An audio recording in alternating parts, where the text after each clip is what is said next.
In the 1830s, America faced a showdown not on the battlefield, but in the halls of government. At its center was President Andrew Jackson, a man who saw himself as the champion of ordinary Americans.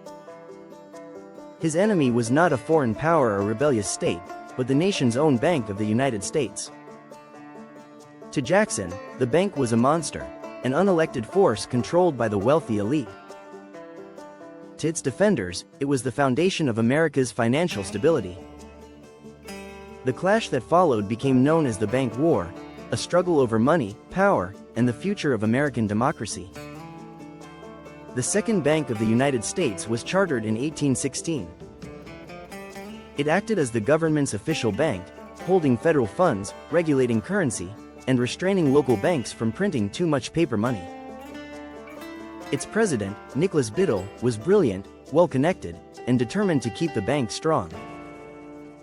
Many elites in Congress supported him, believing the bank was essential for stability and economic growth. But to Jackson and his supporters, the bank symbolized corruption. They believed it gave too much power to a handful of wealthy investors, many of them from the Northeast, and allowed bankers to manipulate the economy for their own benefit. Jackson, a self-made man from the frontier, vowed to bring the institution down. In 1832, Biddle and his allies made their move. They asked Congress to renew the bank's charter, 4 years early, hoping to corner Jackson into approving it before the election. But Jackson didn't flinch. He vetoed the bill, declaring, "The bank is trying to kill me, but I will kill it." In his veto message, Jackson attacked the bank as unconstitutional, monopolistic, and dangerous to democracy. He framed the fight as one between the common people and the moneyed aristocracy. This was more than finance, it was class warfare, fought in the language of democracy itself. After winning re-election in 1832, Jackson moved to destroy the bank outright. He ordered federal deposits withdrawn and placed into smaller state banks, nicknamed pet banks. Biddle retaliated by tightening credit, triggering a financial panic to prove the bank's importance. The struggle escalated into a full-blown economic war. Farmers, merchants, and workers took sides.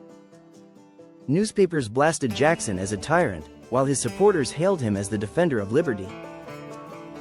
For years, the two men clashed, Biddle using financial power, Jackson using presidential authority. By 1836, the bank's charter expired. Jackson had won.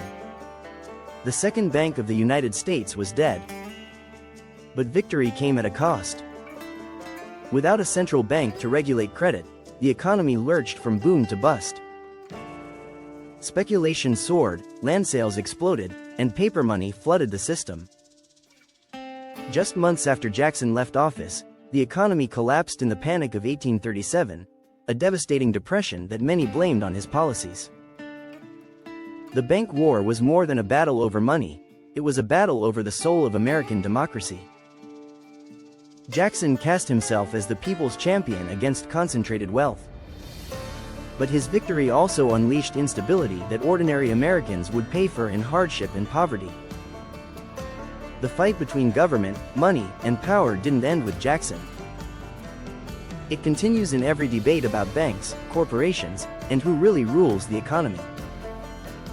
Because the question remains, should financial power serve the people, or do the people serve financial power?